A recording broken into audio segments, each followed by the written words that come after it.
Nah, jadi perubahan zaman versus gaya kepemimpinan. Nah, perubahan zaman kita tahu ada teknologi industri 4.0. Nah, mengenai teknologi industri 4.0 tentunya teman-teman sudah familiar. Berkembang dengan teknologi industri 4.0 terjadi perubahan peradaban Society 5.0. Nah, ini yang banyak belum kenal nih tentang Society 5.0. Ya, nanti kita akan discuss tentang Society 5.0. Kemudian ada juga kita tahu sekarang para pemimpin ini memimpin di multi generation. Ya, jadi karyawannya itu ada yang dari generasi baby boomers, ada generasi X, generasi Y, generasi Z. Jadi terjadi multi generation di dalam satu company. Dan ini tentunya akan menyulitkan ya bagaimana kita memimpin yang bisa sesuai dengan multi generation yang ada di company. Nah, kemudian kita tahu juga sekarang kita ini hidup di multi tuntutan ya. Jadi kalau kita bicara company dituntut harganya murah, quality-nya terbaik, ya terus tidak merusak lingkungan dan sebagainya. Nah, ini yang terjadi sekarang gitu, perubahan zaman, perubahan teknologi, perubahan peradaban. Ya, namun seringkali kita tidak sadar ya kita masih memimpin dengan cara yang sama. Padahal zamannya berubah. Nah, ini yang terjadi. Akhirnya terjadi gap. Ya, terjadi gap. Ya, sehingga kita pun seharusnya mengikuti gaya kepemimpinan sesuai dengan perkembangan zaman yang ada sekarang. Ya, ada pemimpin-pemimpin yang merasa, oh saya sudah berhasil membawa company sukses 10 tahun. Ya, tapi sekali lagi ya, kesuksesan pemimpin masa lalu itu tidak jaminan sukses pemimpin di masa depan. Ya, zamannya berubah. Mungkin dulu-dulu seperti saya ya, generasi baby boomers. Ya, dulu cenderung memimpinnya dengan cara satu arah, instruction ya, memberikan instruksi, ya kemudian cenderung karyawannya itu mengikuti seperti itu.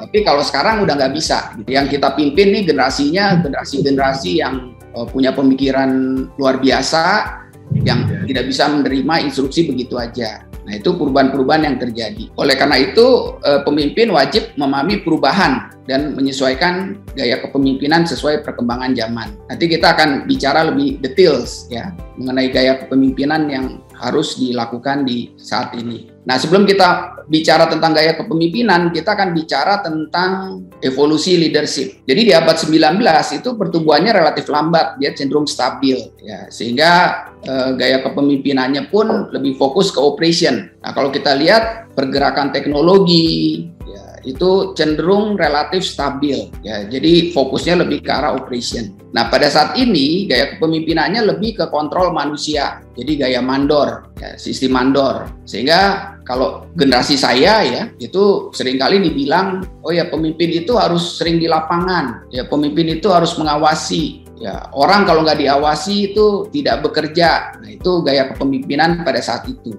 Nah, kemudian di abad 20 terjadi pertumbuhan linier. Ya, kita lihat udah mulai pertumbuhan teknologi dan sebagainya itu bergerak secara garis lurus. Nah, pada saat ini gaya kepemimpinan pun ikut berubah. Tugasnya adalah menjaga kestabilan, kemudian juga melakukan improvement. Orang mulai menyadari kalau kita tidak melakukan improvement itu tidak akan bisa survive. Pada saat ini mulai berkembang sistem. Jadi banyak yang berasumsi ya bahwa sistem itu harus mengontrol manusia. Jadi artinya mulailah ada ISO 9001, ya 14001. Nah, itu jadinya sistem. Nah, tujuannya apa? Sehingga ketika orangnya berganti-ganti itu outputnya tetap sama, tetap stabil.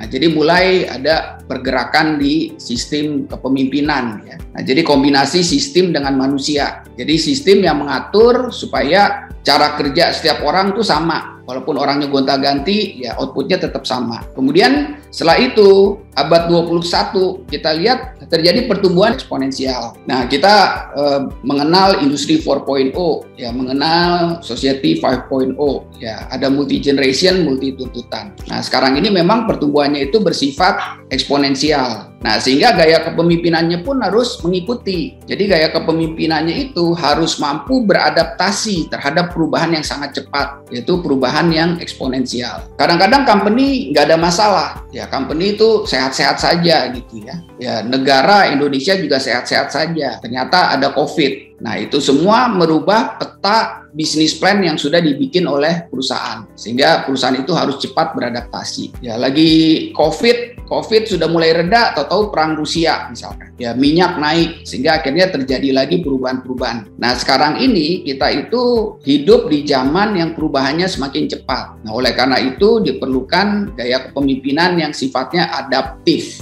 Jadi adaptive leadership. Ya, kita tidak bisa kayak dulu ya di mana kita cenderung statis. Tapi sekarang ini kita harus menjadi adaptive leadership. Tadi kita bicara tentang perubahan zaman ya. Nah, bahwa kita itu hidup di zaman percepatan pertumbuhan, ya di zaman eksponensial. Nah, sehingga diperlukan leader atau pemimpin yang adaptif.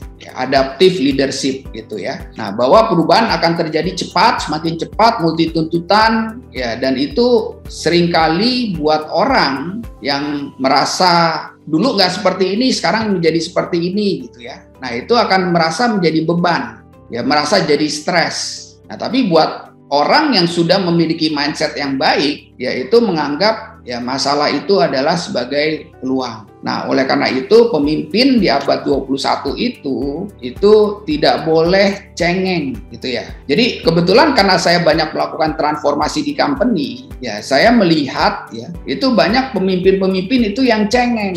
Jadi ketika ada problem dia hanya menyalahkan eksternal, hanya pasrah. Nah, kalau seperti itu, ya itu pasti pemimpin tersebut akan tergeser. Nah, oleh karena itu pemimpin di abad 21 itu harus pemimpin yang tangguh, tidak cengeng. Nah, kemudian pemimpin itu harus update, ya, memantau dan bertindak cepat atas predict dan unpredict uncertainty. Ya, kita harus mengikuti perkembangan zaman, ya, kemudian ketika terjadi hal di luar perkiraan, ya kita harus segera bertindak cepat. Nah, terus pemimpin itu harus berorientasi masa depan. Kalau today itu kita gantungkan ke teknologi, ya ke sistem, ya. Tapi sehari-hari yang kita kerjakan adalah buat future. Ya, konsep berpikirnya adalah future is today. Jadi apa yang kami kerjakan tahun ini itu adalah buat tahun 2024 gitu. Jadi kita harus selalu berpikiran masa depan. Nah, itu bicara tentang leader di abad 21.